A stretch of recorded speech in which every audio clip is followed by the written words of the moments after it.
সকল বন্ধুকে অভিনন্দন জানিয়ে আমার এই যাত্রাপথের গল্পটা শুরু করলাম। যাচ্ছিলাম আমি কল্যাণী এক্সপ্রেসওয়ের মধ্যে দিয়ে। এই যাত্রাপথে আমার গন্তব্য ছিল আমার প্রাণের শহর, আমার ভালোবাসার শহর কল্যাণী। আমি সেখানেই যাচ্ছিলাম।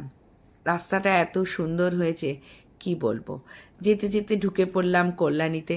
কল্যাণী দুধারে সবুজ বৃক্ষ, মানে একটা সবুজের সমারোহ। সত্যি কল্যাণী আমাদের এত সুন্দর, বিধান রায়ের সাজানো শহর, আমার প্রাণের শহর, আমার ভালোবাসার শহর। সেখান থেকেই বেশ কিছুক্ষণ সময় কাটিয়ে বিভিন্ন রকম কাজ করে তারপরেই আমার ফেরার পালা ছিল। তাই যাওয়ার পথে ভাবলাম খালি হাতে কেন ফিরবো, কিছুমাত্র যদি ক্লিপিং তুলে নেওয়া যায় আমার এই প্রাণের শহর থেকে, তাহলে মনে হয় সকল বন্ধুদের সাথে একটু হলেও শেয়ার করা যাবে। এসে পৌঁছলাম সেই আমার ছোটোবেলাকার জায়গা সেন্ট্রাল পার্ক। সেখান থেকে আবার আরেক জায়গায় যাচ্ছি। এইভাবেই যেতে যেতে একটু একটু করে ভিডিও তুলছি আর একটু একটু করে তোমাদেরকে এডিটিং করে তোমাদেরকে দেখাচ্ছি। যাই হোক, এই শহরে তোমাদের কার কার বাস আছে বা তোমরা কে কে এখানে এসেছো, এখান থেকেই আমার ছোটোবেলা, আমার সব কিছু এবং ভীষণ ভালো লাগা, প্রচুর প্রচুর স্মৃতি, যে স্মৃতি হয়তো এই সামান্য একটা ভিডিওতে বলেও আমি শেষ করতে পারবো না। কি আছে আর কি নেই, এত শান্ত, এত সুন্দর নিরিবিলি একটা পরিবেশ, ভীষণ মন ছুঁয়ে যায়। এই কল্যাণীর মানে ইতিহাসটাই এত সুন্দর। আর এখানে যেহেতু আমার সম্পূর্ণ ছোটোবেলা, বাবা মা সমস্ত কিছু, তাই অনেক স্মৃতি থাকে।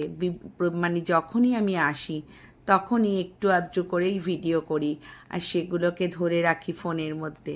হয়তো একদিন ফোনটাও হয়তো হারিয়ে যাবে বা খারাপ হয়ে যাবে, কিন্তু ফেসবুকের এই জগতে থেকে ঠিক এগুলো যখন আবার মেমোরিজে আসে তখন আবার ঘুরে ঘুরে এগুলোকে খুলে দেখি। সত্যি কত ভালো লাগা, কত কিছু, কত স্মৃতি না। আর রাস্তাঘাট দেখো বন্ধুরা কি সুন্দর, আর সবুজ দুধারে। এইভাবেই আর কি ওই দিনটা আমার কেটেছে বিভিন্ন রকম কাজের মাধ্যমে। তারপরে চলে এলাম প্রায় আমি আইটিআই বলে একটা জায়গা আছে, যারা তোমরা জানো তারা তো জানোই, সেই কাছাকাছি। সেখানে এসে আমি কিছু কাজকর্ম করলাম, তাই জন্য ওখানে আবার একটু থামতে হলো, বিরতি। ওখানে থেমে আবার আমার ফেরার পালা। তা দেখতেই পাচ্ছ তোমরা কি সুন্দর জায়গা। আর রাস্তাঘাটেও কোনো জ্যাম নেই। কলকাতায় যেমন একটু বেরোলেই জ্যাম আর জ্যাম, সেখানেই মানুষ অর্ধেক হাঁপিয়ে যায়। আর এত গরম, কিন্তু কি সুন্দর হাওয়া। যাই হোক, এই দিনটা সকালটা এভাবেই কাটলো। ফেরার পথে আমি একটা সুন্দর জায়গায় ঢুকেছিলাম, একটা চায়ের ধাবা, সেটাও তোমাদের সাথে শেয়ার করছি। এত সুন্দর না রাস্তার ধারে, মানে কি বলবো। দেখো লেখাই আছে চায়ের ধাবা, অসাধারণ চায়ের ধাবাটা, আলো ঝলমল করছে আর প্রাণোচ্ছল পুরো জায়গাটা। ভেতরের পরিবেশটা, ভেতরে সুন্দর রবীন্দ্রসঙ্গীত হচ্ছিল।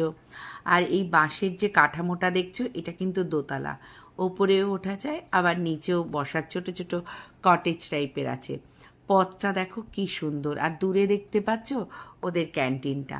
আর পুরো মাঠটা জুড়ে গাছগুলোতে আলো দেওয়া, খুব সুন্দর ছোট্ট ছোট্ট করে টেবিল, সেই টেবিলে আবার নাম্বারিং করা, বিভিন্ন রকম স্ন্যাক্স আইটেম, চা, কফি, কোল্ড কফি, আইসক্রিম, নানা রকম ধরনের খাওয়ার। মানে এক কথায় বলতে গেলে সন্ধ্যের টাইমটা সুন্দরভাবে কাটানো যায়, পরিবারের সাথে, প্রিয়জনের সাথে সুন্দরভাবে কাটানো যায়। আমরাও এত হাঁপিয়ে গেছিলাম সেই দিনটা বাড়ি থেকে ফেরার পথে, সত্যি কথা বলতে চা না খেয়ে আর পারছিলাম না। এই দিকে দেখতেই পাচ্ছ তো, বাবা আর ছেলে দুজনে হেঁটে বেড়াচ্ছে, কি খাবে কি না খাবে, কিন্তু সেইভাবে কিছুই খাইনি। একটুখানি হালকা একটু স্ন্যাক্স খেয়ে আর একটু চা খেলাম। আমার কর্তামশাই পড়তে লেগে গেল কি কি পাওয়া যায়। এই যে দেখছো, এটা কিন্তু দোতলা, ওপরেও বসা যায়, নিচেও বসা যায়।